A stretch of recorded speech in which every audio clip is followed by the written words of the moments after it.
கோபுரம் டிவி நேயர்களுக்கு இனிய வணக்கம். இன்று பிறந்தநாள் காணும் மற்றும் மணநாள் காணும் அத்துணை சகோதர சகோதரிகளுக்கும் எங்களது இனிய வாழ்த்துக்கள்.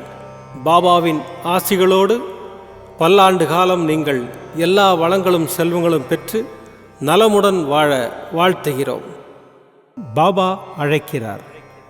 அவரின் பொன்மொழிகளை கேட்பதற்காக, நம் பிரச்சனைகளை தீர்த்து வைக்கும் அற்புதமான கூட்டு பிரார்த்தனை செய்வதற்காக, மேலும் மனம் ஒருநிலைப்படவும் மனம் அமைதி பெறவும் அற்புதமான தியானம் செய்யவும் பாபா அழைக்கிறார்.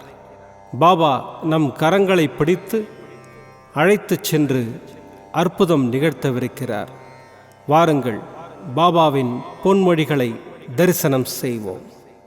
அன்பு குழந்தையே, நீ மென்மேலும் வளர்ந்து வளர்ச்சியடையப் போகிறாய். யார் வெறுத்தார்களோ, யார் உன்னை உதாசீனப்படுத்தினார்களோ, யார் உன் நம்பிக்கையை கெடுத்தார்களோ, அவர்கள் அத்துணை பேரும் வியந்து நிற்கப் போகிறார்கள்.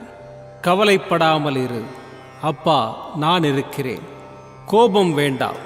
தினம் தினம் நீ வழிபடும் என்னையே திருடன், பைத்தியக்காரன், பிச்சைக்காரன், வழிப்போக்கன் என்று என்னை சொல்லவில்லையா? நான் பொறுமையாக இல்லையா? நீயும் காத்திரு, உனக்கும் காலம் வரும். அனைத்தையும் நான் ஏற்பேன். என் அனுமதி இல்லாமல் எதுவும் நடக்காது. எவரும் எதையும் நாட முடியாது. கலங்காதே, அனைத்தும் பொடி பொடியாக போகிறது. கண்களை மூடிக்கொள்ளாதே. என் நாமத்தை உச்சரிக்கும் உன் மனம் தெளிவாகும். இழந்ததை மீண்டும் பெறப்போகிறாய். உன்னை உதாசீனம் செய்தவர்கள் உன்னை நாடி வரும் நேரம் வந்துவிட்டது. உன்னை பிரிந்து சென்றவர்கள் உன்னிடம் சேரும் நேரம் வந்துவிட்டது. உனது கைகள் பல பேருக்கு உதவும் நேரம் வந்துவிட்டது. என் பக்தனுக்கு குறைகள் ஏற்படாமல் நான் பாதுகாப்பேன். உன் அப்பா சாயிருக்கிறேன், கவலைப்படாதே. ஓம் சாய்ராம். பாபாவின் அற்புதமான பொன்மொழிகளை தரிசனம் செய்தோம். அடுத்த நிகழ்வு கூட்டு பிரார்த்தனை.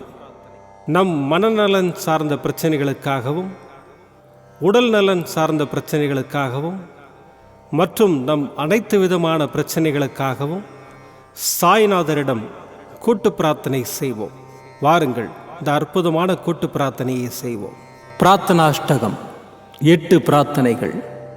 சாந்தமான மனம் கொண்ட சாயிநாதரே, அறிவின் சிகரமே, அன்புள்ளம் கொண்டவரே, கருணை கடலே, உண்மையின் இருப்பிடமே, மாயை என்னும் இருளை அகற்றுபவரே, ஜாதி மத பேதங்களுக்கு அப்பாற்பட்டவரே, எங்களின் புரிந்து கொள்ளும் திறமைக்கு அப்பாற்பட்டவரே, அன்பின் இருப்பிடமே, ஷீரடி வாழ் இறைவனே, என்னை காப்பாற்றும், என்னை காப்பாற்றும். ஞான சூரியனே, ஞானத்தை வழங்குபவரே, பக்தர்களின் மனங்களில் உலவிடும் பரமஹம்சரே, அனைத்து நன்மைகளுக்கும் காரணமானவரே, தங்களை சரணடைந்தவரை காப்பவரே, படைக்கும் தொழில் புரியும் பிரம்மாவும் காக்கும் கடவுளான விஷ்ணுவும் நீங்களே. 3 உலகங்களையும் யுகங்கள் முடிவில் தன்னுள் ஐக்கியமாக்கிக் கொள்ளும் ருத்திரனும் தாங்களே. நீங்கள் இல்லாத இடம் இந்த பூமியில் ஏது? எல்லாம் அறிந்த இறைவன் நீங்கள். எங்கள் எல்லோரின் இதயங்களிலும் வசிப்பவரும் நீங்களே. எனது எல்லா குற்றங்களையும் மன்னிக்க வேண்டும் என்று வேண்டி கேட்டுக்கொள்ளுகின்றேன். அலை அலையாய் தொடர்ந்து வரும் சந்தேகங்களையும் மனமயக்கங்களையும் போக்குவீராக. நீங்கள் கோமாதா, நான் பிறந்த இளங்கன்று. நீங்கள் சந்திரன், நான் சந்திரகாந்த கல். தங்கள் பாதங்கள் கங்கை நதி. பணிவுடன் இந்த தாசன் உங்கள் பாதங்களில் தலை வணங்குகிறேன். உங்கள் கைகளை என் தலைமீது வைத்து ஆசை கூறுங்கள். என் கவலைகளும் துன்பங்களும் பறந்தோடட்டும். இந்த கணு தங்களின் தாசன். இந்த 8 துதிகளையும் கூறி நான் உங்களை சாஷ்டாங்கமாக நமஸ்கரிக்கின்றேன். எனது பாவங்கள், துன்பங்கள் மற்றும் ஏழ்மை நிலை இவை யாவும் உடனடியாக விலகி ஓடட்டும். ஓம் சாய்ராம். ஓம் சாய்ராம். ஓம் சாய்ராம். அற்புதமாக கூட்டு பிரார்த்தனை செய்தோம். பாபா நம்முடைய கோரிக்கையை ஏற்று நிச்சயமாக நமக்கு அற்புதங்களை செய்வார் என்பது சத்தியம். இனி கண்களை மூடி பாபாவை மனதில் நிறுத்தி பாபாவின் அற்புதமான சக்தி வாய்ந்த மந்திரத்தை அனுபவிப்போம். தசரத புத்ராய வித்மஹே சீதா வல்லபாய தீமஹி தன்னோ ராம பிரச்சோதயாத். தசரத புத்ராய வித்மஹே சீதா வல்லபாய தீமஹி தன்னோ ராம பிரச்சோதயாத். தசரத புத்ராய வித்மஹே சீதா வல்லபாய தீமஹி தன்னோ ராம பிரச்சோதயாத். தசரத புத்ராய வித்மஹே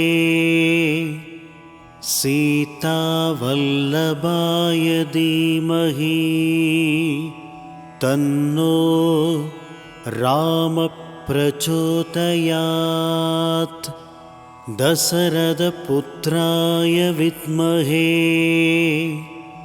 சீதா வல்லபாய தீமஹி தன்னோ ராம பிரச்சோதயாத். தசரத புத்ராய வித்மஹே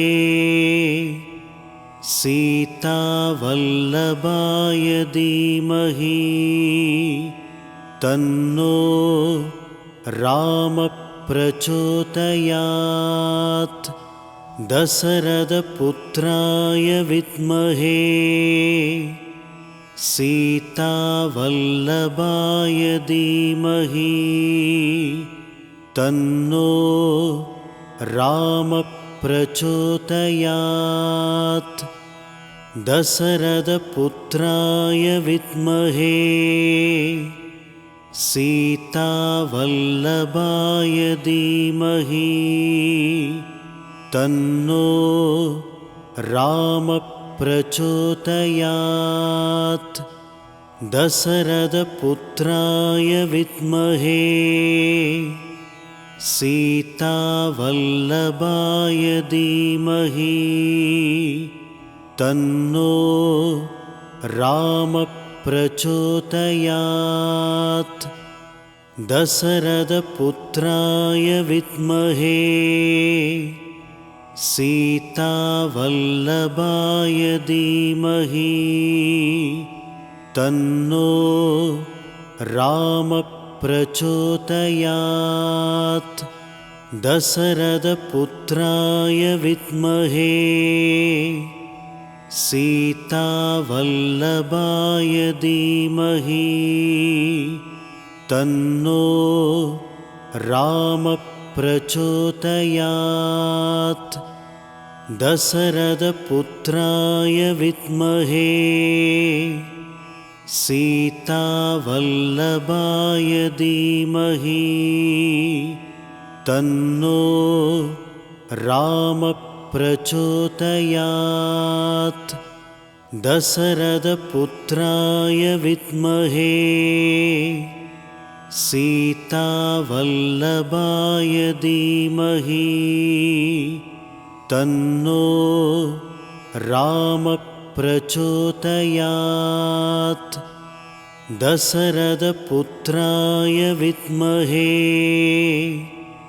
சீதா வல்லபாய தீமஹி தன்னோ ராம பிரச்சோதயாத். தசரத புத்ராய வித்மஹே சீதா வல்லபாய தீமஹி தன்னோ ராம பிரச்சோதயாத். தசரத புத்ராய வித்மஹே सीतावल्लभाय धीमहि तन्नो रामः प्रचोदयात्। दशरथपुत्राय विद्महे सीतावल्लभाय धीमहि तन्नो रामः प्रचोदयात्। दशरथपुत्राय विद्महे सीतावल्लभाय धीमहि तन्नो रामः प्रचोदयात्। दशरथपुत्राय विद्महे सीतावल्लभाय धीमहि तन्नो रामः प्रचोदयात्। दशरथपुत्राय विद्महे सीतावल्लभाय धीमहि तन्नो रामः प्रचोदयात्। दशरथपुत्राय विद्महे सीतावल्लभाय धीमहि तन्नो रामः प्रचोदयात्। दशरथपुत्राय विद्महे सीतावल्लभाय धीमहि तन्नो रामः प्रचोदयात्। दशरथपुत्राय विद्महे सीतावल्लभाय धीमहि तन्नो रामः प्रचोदयात्। दशरथपुत्राय विद्महे सीतावल्लभाय धीमहि तन्नो रामः प्रचोदयात्। दशरथपुत्राय विद्महे सीतावल्लभाय धीमहि तन्नो रामः प्रचोदयात्। दशरथपुत्राय विद्महे सीतावल्लभाय धीमहि तन्नो रामः प्रचोदयात्। दशरथपुत्राय विद्महे सीतावल्लभाय धीमहि तन्नो रामः प्रचोदयात्। दशरथपुत्राय विद्महे सीतावल्लभाय धीमहि तन्नो रामः प्रचोदयात्। दशरथपुत्राय विद्महे सीतावल्लभाय धीमहि तन्नो रामः प्रचोदयात्। दशरथपुत्राय विद्महे सीतावल्लभाय धीमहि तन्नो रामः प्रचोदयात्। दशरथपुत्राय विद्महे सीतावल्लभाय धीमहि तन्नो रामः प्रचोदयात्। दशरथपुत्राय विद्महे सीतावल्लभाय धीमहि तन्नो रामः प्रचोदयात् दशरथपुत्राय विद्महे